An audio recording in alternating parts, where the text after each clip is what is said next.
উচ্ছে কর ঠিকঠাকভাবে কাটা হচ্ছে কিনা তার নজরদারির জন্য রাজস্ব কর্মকর্তাদের বাণিজ্যিক প্রতিষ্ঠানে বিনা বাধায় প্রবেশাধিকারের ক্ষমতা দেশের ব্যবসার পরিবেশকে কঠিন করবে, এমনটি জানিয়ে ব্যবসায়ী নেতারা বলছেন এমন নিয়মে আতঙ্কিত তারা।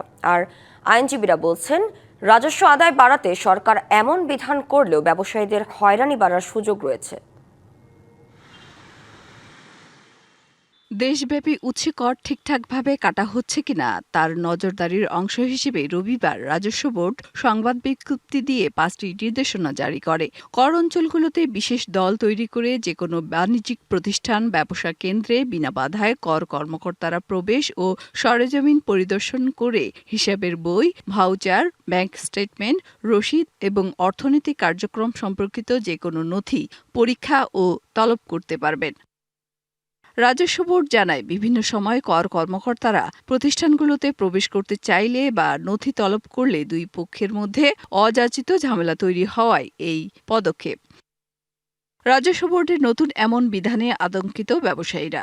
আমার ট্যাক্স নিয়ে কিন্তু তারা এটা করতে চাচ্ছে না, এটা চাচ্ছে হলো অন্যের ট্যাক্স আমি কেটে সরকারকে জমা দিলাম কিনা সেটা অনুসন্ধান করতে ওনারা যাবেন এবং সেটা নিয়ে ওনারা আমাকে 50% জরিমানাও করবেন।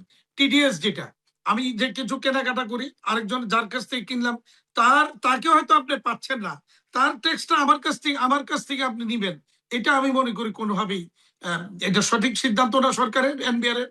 আমি এতে ব্যবসায়ীরা বরঞ্চ আরো বেশি হয়রানির শিকার হবে।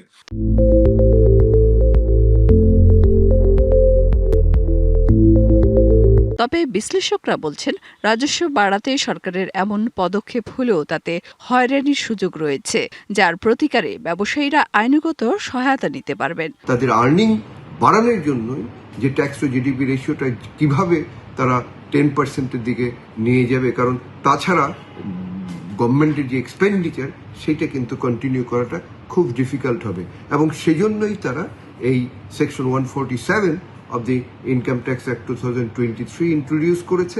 আদার সাইড যদি আপনি চিন্তা করেন সেটা কিন্তু একটা ফিজিক্যাল যদি গভর্নমেন্ট অথরিটি তাদের কিন্তু একটা হ্যারাসমেন্টেরও একটা অপরচুনিটি থাকে। তবে ব্যবসায়ীরা বলছেন হয়রানির প্রতিকারে রাজস্ব বোর্ডের বিরুদ্ধে কেউ আইনগত পদক্ষেপ নেওয়ার সাহস রাখে না। লিগ্যাল অ্যাকশনে যাওয়ার তো অবশ্যই সুযোগ আছে, কিন্তু কেউ কি এনবিআর এর বিরুদ্ধে লিগ্যাল অ্যাকশনে যায়? আপনি দেখছেন?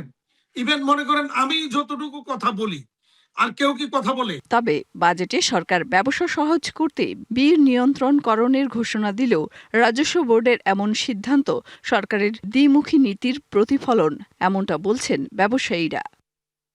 মেহের মনি, ডিবিসি নিউজ, ঢাকা।